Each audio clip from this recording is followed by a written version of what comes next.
Okay, I am here interviewing Leah Winnagel, and I will let her introduce herself.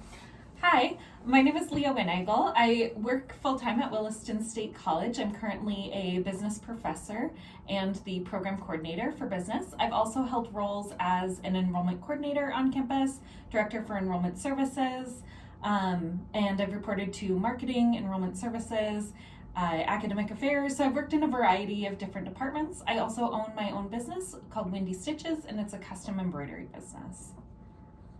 Okay, so during the last 6 weeks of this Ethics in Business and Entrepreneurship class, we have learned about the meaning of ethics and the many views people have about ethics in today's world.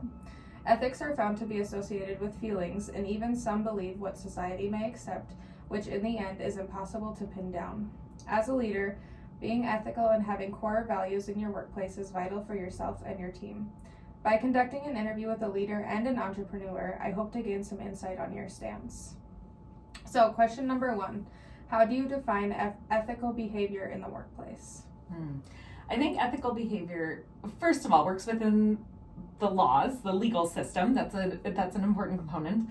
But also it reflects the morals of your organization, and recognizing that the ethics that you may that may be recognized within your industry or within your organization might look a little different in a different industry or a different organization. So they should be in the best interest of the organization, but also in the best interest of yourself and your own personal morals. So you shouldn't go home at night feeling ill because you made some choices or did some things that maybe were within the lines of ethics within your company, but you didn't feel good about them. So they should be in line with your own values and your organization's values. How have you made sure that you hold your team to ethical standards? We've had lots of conversations with my team. I have a lot of conversations with them on ethics, and it's something I hold really valuable. We'll often find pockets of disconnection, right? And so that's a really good opportunity for some conversation around, like, why would you think that's acceptable behavior, right? And whether it's a peer or whether it's an employee, I think it's important to have those conversations and visit those, because sometimes we didn't realize there was an ethical underpinning to maybe some behavioral concerns or some actions that are taken. And so definitely inviting a conversation is super important there. Yes. Have you ever had a situation where you had to challenge unethical behavior or practices? A couple of years ago, I was in a very nerve-wracking situation, and I think often there's that saying around, like, courage is speaking even when your voice shakes, and it was definitely one of those. It was a colleague who had engaged in some pretty unethical behavior, and in my eyes, very unethical behavior. And they kind of had a team around them, right? I was definitely in the minority there. And the hardest part for me was that I had looked to this person as like an ethical beacon. And now I was having to recognize that perhaps they aren't always ethical. And we were in a public meeting, and her defense of her actions was that there's nothing wrong with it because there's no policy against it. And I said, just because it's not illegal or against a policy doesn't mean that was an ethical behavior. And that was really hard, and she was not very happy with me. In fact, many of my colleagues were not happy with me. But I do think it's important, and I actually think that resonated with her a lot. I don't think she appreciated the comment, but again, I feel these conversations, they are hard every single time, but they are important to have. Mm-hmm. Very important in an institution. Do you have any strategies that you use to navigate conflicts of interest? I think it's a lot of conversations, right? And also understanding where people are coming from, right? And getting a full understanding on their perspective of the situation. I've done a lot of mediations, particularly among employees that are just having a tough go of it.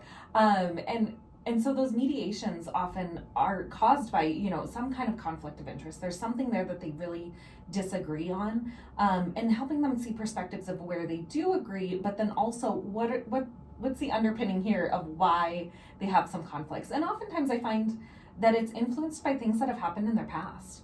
And so can we recognize that the situation might be different, or the people involved might be different, or whatever that might look like.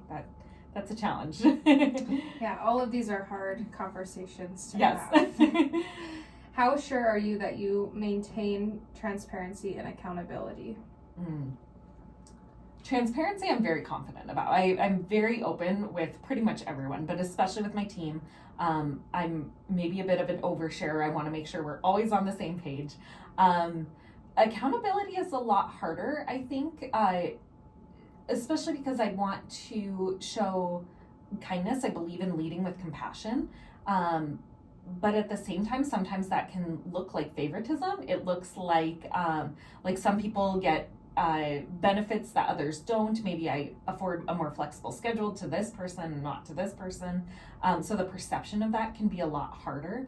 The accountability is really a conversation around we've made other arrangements, but I don't need everyone else to know what those are always, right? Mm-hmm. So as a manager, you kind of have to stop it at that, and rest assured that they trust you enough, your team trusts you enough, that when you say that the situation is addressed, that they know it is being addressed. But that accountability piece is hard. I think when I've had to put employees on performance improvement plans, it's not easy. It's certainly a challenging conversation, but that accountability falls not only on the employee to improve, but also on me to improve as their manager, and for me to follow through and make sure that I am leading them in the best way possible. So the accountability goes on both ends of the stick there. Yes. Okay, do you have any advice that you would like to give to business leaders on this subject? I think a really important component of ethics is figuring out your own personal ethics and where they come from. We have some core values that are never going to change, right? Those are rooted in things like our religious backgrounds or whatever, and we're not going to change that about ourselves. We're not going to change that about other people. Then we have those secondary beliefs that, maybe we're a little more open to change, but recognizing in yourself will help you which are core values and then which ones are secondary values will help you to understand better in others. I think sometimes we spend a lot of time trying to change things that will never change, whether it's in ourselves or whether it's in others. And sometimes that others is the organization, and that's an organization then that we shouldn't be working for if those are core values and they don't align with our own core values. Okay. Yes, I can relate to that. Just in this class, we had to write our own ethical statement. Yeah. And I've never actually had to sit down and think about that. I mean, what do I believe? What do I think is right? So, yeah. And we often don't do that reflection until we're put in a situation where we need to, right? It's been really helpful in my position. So, good. Thank you. Yes, you're so welcome. I appreciate your time.